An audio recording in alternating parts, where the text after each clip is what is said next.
Hey guys, we're going to talk about Missouri's constitution and state government today and next time. Last class, you guys hopefully turned in today your Missouri geography assignment just to get you thinking about the highways, the rivers, the cities here in our state. Our state and our constitution, well, our state does have a constitution of its own. Article 1 of the Bill of Rights, Section 1, says that all political power is vested in and derived from the people. So the people are the ones giving us the power, or giving the government the power. That all government of right originates from the people, is founded upon their will only, and is instituted solely for the good of the whole. So this government's here for the good of the people. Here's a look at our state. Jefferson City located in the middle, Kansas City off to the west, St. Louis to the east. We have 114 counties, so we have large makeup in our state, 114 counties. We live in St. Louis City or St. Louis County, depending on where you guys are. How is our state government organized? Well, it's similar to the federal government, that we have three branches, but a lot of it's totally different than the federal government. So our three branches, as you guessed it, the judicial, legislative, and executive. We're going to go through those. The legislative branch is made up of the General Assembly. Their job is to make laws.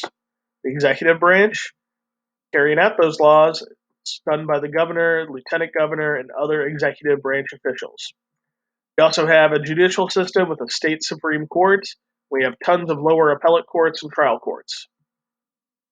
Nope, our General Assembly, the legislative branch, consists of two chambers, the House and the Senate. The House, 163 members. The Senate, only 34. So you guys can see some differences from the federal government already. General Assembly meets on the first Wednesday after the first Monday in January following each general election. Sessions typically last till May. In case of emergencies, three-fourths of the members of both houses may vote to convene the General Assembly in a special session. So, the House is made up of 163 members. These members must be 24 years old, voter for 2 years, and a resident of their district for at least one. They can serve a 2-year term with a maximum of 8 years. The presiding officer over the House of Representatives, Speaker of the House. There's that link if you guys want to look up the different legislatures, the different representatives. Here is a picture of the 2000 census by districts. We're going through a census right now this year. I need to fill mine out today. Our current members of the House in Oakville are from districts 94, 95, and 113. In the Senate, we have 34 members. These members must be 30 years old, voter for 3 years, resident for 1 year, serve a 4-year term with a maximum of 8 years. Presiding officer over the Senate is the lieutenant governor. You guys can see on that map of Missouri where the different 34 members come from. You can see areas of large population. There's a whole lot more members being represented. In Oakville, the state senator is from District 1. It's Scott Sifton. How are bills passed? Well, following perfection in the bill's passage by both the House and Senate, it's presented to the governor. The governor can sign it, and it'll become a law. There's our governor down there, Mr. Mike Parsons. You guys have probably seen him giving us daily updates on the news every day.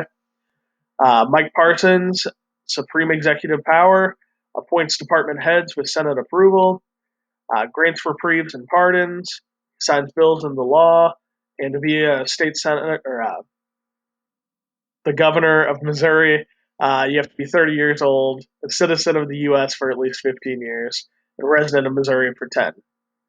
Can't serve more than 2 terms. Governor's power as commander is he's the commander in chief of the National Guard, but not when it's called into service by the United States federal government. He may call it out to execute laws, put down insurrections, and stop invasions. His judicial powers, he can grant reprieves, pardons, for convicted felons, except for treason and in cases of impeachment. He can appoint all appellate judges and some lower judges. He has legislative powers. He gives the General Assembly information about the state of the government and makes